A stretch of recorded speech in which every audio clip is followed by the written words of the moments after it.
April 28 இன்றைய புனித Peter channel.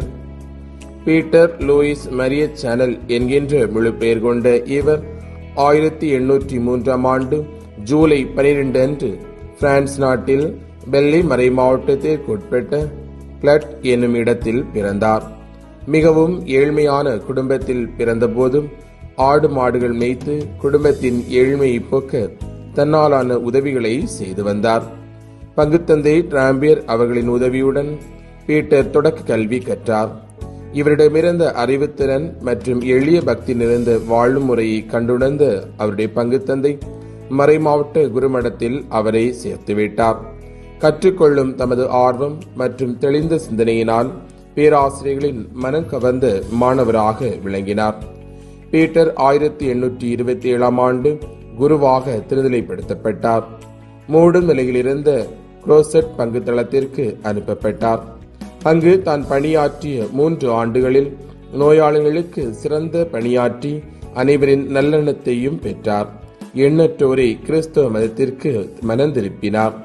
இதனிடையே மறைப்பணியாளராக பணியாற்றும் ஆர்வம் அவருக்கு அதிகமானதால் மாரிஸ் தந்தையர்களின் மரியன்னை சபையில் 1831 தன்னை இணைத்துக் கொண்டார். இச்சபையானது உள்நாடு மற்றும் வெளிநாடுகளில் மறைப்பணி ஆற்றுவதை தமது முக்கிய நோக்கமாக கொண்டிருந்தது.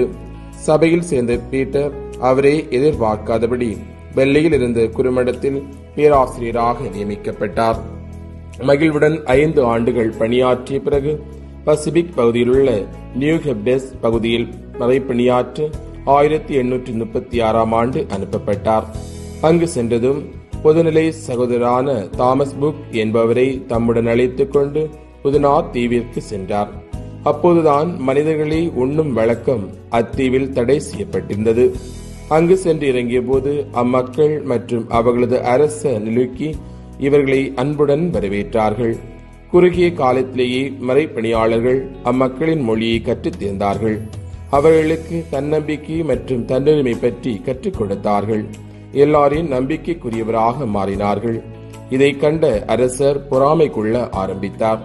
புதிய மதத்தை மக்கள் தழுவ ஆரம்பித்ததை அச்சத்துடன் நோக்கியவர் தாம் அதுவரை அனுபவித்து வந்த தலைமை பதவிக்கு ஆபத்து வந்துவிடுமோ என்று அஞ்சி மறைப்பணியாளர்களை அடக்க முடிவு செய்தார்.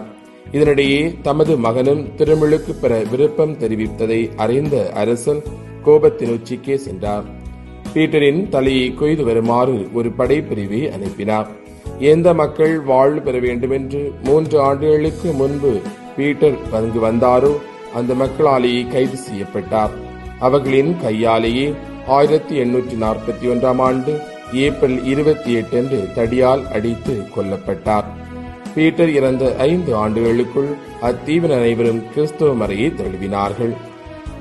1954 ஆண்டு இவர் புனிதராக அறிவிக்கப்பட்டார்.